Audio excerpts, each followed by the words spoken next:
नमस्कार। मेरा नाम डॉक्टर प्रियंका मदान है। मैं एक चाइल्ड न्यूरोलॉजिस्ट हूँ। ये वीडियो आज मैं पर्पल डे के उपलक्ष्य में बना रही हूँ। पर्पल डे हर साल 26 मार्च को मिर्गी या एपिलेप्सी के प्रति जागरूकता फैलाने के लिए मनाया जाता है। इस वीडियो में आज हम चाइल्डहुड एपिलेप्सी या बच्चों में होने वाली मिर्गी पर बात करेंगे। बच्चों में मिर्गी कॉमन न्यूरोलॉजिकल इलनेस है। मिर्गी एक न्यूरोलॉजिकल विकार है जिसमें बच्चे को बार बार दौरे या सीजर्स पड़ते हैं। यह बहुत ही कॉमन बीमारी क्योंकि 100 में से एक बच्चे को प्रभावित करती है। मिर्गी का निदान 2 या अधिक दौरे पड़ने के बाद किया जाता है। इसके निदान में यूज होने वाले टेस्ट हैं जैसे कि ईईजी, एमआरआई ब्रेन। इससे निदान और ट्रीटमेंट में भी मदद मिलती है। जो दौरे होते हैं वो कई प्रकार के हो सकते हैं। कई बार पूरी बॉडी का दौरा आता है, आंखें ऊपर चढ़ जाती हैं, हाथ पैर टाइट हो जाता है और बच्चा हिलने लगता है। कई बार एक साइड के दौरे आते हैं जो कि फोकल सीजर्स जिनको बोलते हैं। ये सीजर्स डेंजरस हो सकते हैं। अगर दौरा लंबा चल रहा है तो ये ब्रेन में नुकसान कर सकता है, ऑक्सीजन की कमी कर सकता है। तो घर में होते हुए लंबे दौरे को आप कैसे मैनेज करेंगे, ये स्लाइड इस विषय पर बात करती है। बच्चे को एक करवट लेटाएं। जब भी बच्चे को दौरा पड़े तो जो बड़े बच्चे हैं उनको एक करवट लेटाएं लेफ्ट साइड पे, और एक आर्म बच्चे की चिन के नीचे या चीक के नीचे रखें और छोटे बच्चों को इस पोजीशन में लीजिए। इससे एयरवे या सांस का रास्ता खुला रहेगा और अगर सिक्रीशंस आ रहे हैं माउथ से या नोज से उनको साफ कर सकते हैं आप। पर मुंह में कुछ नहीं डालिए। इसमें काफी बार क्लेंचिंग ऑफ टीथ होगा, तो आप उसको खोलने की कोशिश भी मत करिए। और तंग कपड़े हैं तो उनको ढीला कर दीजिए और अपने बच्चे को हानिकारक कारक वस्तुओं से दूर रखें। और अगर दौरा लंबा चलता है, 2-3 मिनट से अधिक दौरा चलता है, तो इंट्रानेजल मिडाजोलैम स्प्रे का यूज कर सकते हैं। तो मिर्गी में काफी ट्रीटमेंट ऑप्शंस उपलब्ध है। इसका इलाज संभव है। आजकल काफी सारी सीजर रोकने की मेडिकेशंस उपलब्ध हैं जिनको ट्रायल बेसिस पे एक एक करके ट्राई किया जाता है। काफी बार दौरे कंट्रोल रहते हैं। 60-70% बच्चों के दौरे 2-3 मेडिसिन पे कंट्रोल हो जाते हैं एटमोस्ट। बट कुछ बच्चों के दौरे इन मेडिसिन से भी कंट्रोल नहीं होते। कई बार उनको ज्यादा मेडिसिन भी चल रही होती है बट कंट्रोल नहीं हो पाते, तो उनके लिए और ऑप्शंस भी उपलब्ध हैं जैसे कि आहार चिकित्सा या कीटोजेनिक डाइट, जिसमें फैट बेस्ड डाइट होती है और कार्बोहाइड्रेट का अमाउंट कम होता है। दूसरा, सर्जिकल थेरेपी। सर्जरीज कई प्रकार की होती हैं। अगर दौरा एक तरफ से आ रहा है और ब्रेन में भी एक ही साइड पे नुकसान है या कुछ बनावट की प्रॉब्लम है तो उस पार्ट को निकाला जा सकता है एंड सर्जरी की जा सकती है। उससे दौरे बंद होने की संभावना बहुत ज्यादा होती है। बट अगर ब्रेन में दोनों साइड पे नुकसान है तो काफी बार दूसरी सर्जरीज जैसे कि पैलिएटिव सर्जरीज जिनको बोलते हैं वो की जाती हैं। तो वो सर्जरीज जैसे कि कैलोसोटमी हो सकती है। फिर डिवाइसेस डाल सकते हैं, वेगल नर्व स्टिमुलेटर या डीप ब्रेन स्टिमुलेशन भी की जा सकती है। मिर्गी को सामाजिक कलंक के रूप में देखा जाता है। हालांकि ये एक बीमारी है या इलनेस है, पर इसके साथ एसोसिएटेड बहुत स्टिग्मा है।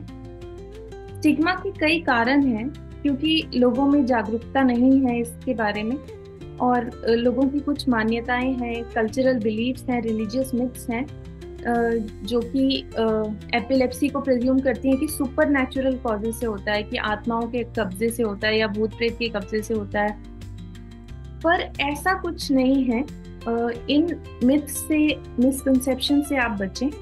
मिर्गी एक रोग है जिसका इलाज संभव है।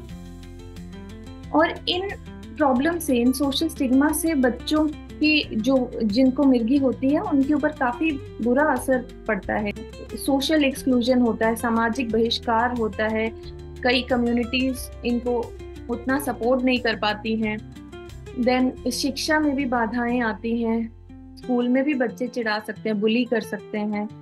एंड उनको बाकी एक्टिविटीज एक्सेप्ट फॉर स्टडीज उसमें जैसे पिकनिक्स पे बाहर भेजना, ये सब चीजों में इश्यूज आ सकते हैं।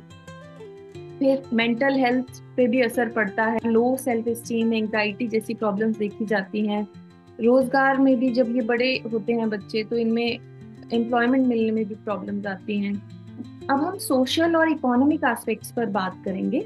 इंडिया में सर्व शिक्षा अभियान लागू है, जिसके तहत सभी बच्चों को एलिमेंट्री एजुकेशन, चाहे उनको कोई भी बीमारी है, डिसेबिलिटी है या एपिलेप्सी है, सबके लिए एजुकेशन बहुत जरूरी है और उसको प्रमोट किया जाता है।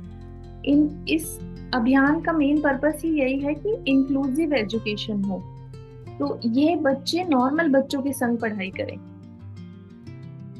एपिलेप्सी क्या है? ये एक विकलांगता है। इंडिया में एपिलेप्सी को विकलांगता नहीं माना जाता है। Rights of person with disability act 2016 ने एपिलेप्सी को एक विकलांगता के जैसे नहीं देखा, उसको हटा दिया गया था। बट बाकी चीज़ों के लिए जैसे एपिलेप्सी के साथ और प्रॉब्लम्स होती हैं, इंटेलेक्चुअल डिसेबिलिटी, समझ में कमी, लोकोमोटर डिसेबिलिटी मतलब चलने फिरने की प्रॉब्लम्स, तो इन सब प्रॉब्लम्स के लिए विकलांगता सर्टिफिकेट मिलने की संभावना रहती है। तो एटलीस्ट एसोसिएटेड डिसेबिलिटी के लिए सर्टिफिकेट लेना चाहिए। तो डिसेबिलिटी सर्टिफिकेट मिलने के फायदे क्या हैं? तो डिसेबिलिटी सर्टिफिकेट से इनकम टैक्स बेनिफिट मिलता है। सेक्शन 80DD में अगर डिसेबिलिटी 40% है एटलीस्ट, तो 75,000 का रिबेट है, एंड 80% से अधिक विकलांगता के लिए 1.25 लाख का रिबेट है। गवर्नमेंट एम्प्लॉयज के लिए भी बेनिफिट हैं, जैसे कि चाइल्ड केयर लीव और अलाउंस, स्पेशल अलाउंस मिलता है बच्चों की एजुकेशन के लिए। इंश्योरेंस कवरेज, अगर एपिलेप्सी इंश्योरेंस पॉलिसी लेने के बाद डेवलप होती है तो वो फुली कवर्ड होती है। जब वो टाइम एक पीरियड होता है उसका वो निकल जाता है तो वो फुली कवर्ड होती है। बट अगर प्री एग्जिस्टिंग एपिलेप्सी है तो इंश्योरेंस जब आप लेते हैं तो वो एपिलेप्सी को अभी परमानेंट एक्सक्लूजन की जैसे देखा जाता है, तो उनको पॉलिसी लेने में प्रॉब्लम्स होती हैं। इस वीडियो में हमने काफ़ी चीज़ें जानी एपिलेप्सी के बारे में, जैसे कि एपिलेप्सी कैसे डायग्नोसिस बनता है, क्या ट्रीटमेंट ऑप्शंस हैं, और सोशल एस्पेक्ट्स को हमने टच किया। अंत में मैं सिर्फ कुछ टिप्स देना चाहूँगी पेरेंट्स के लिए। सो पेरेंट्स को जानकारी रखनी चाहिए। मिर्गी और डोरिक के बारे में जितना हो सके आप लोग सीखें।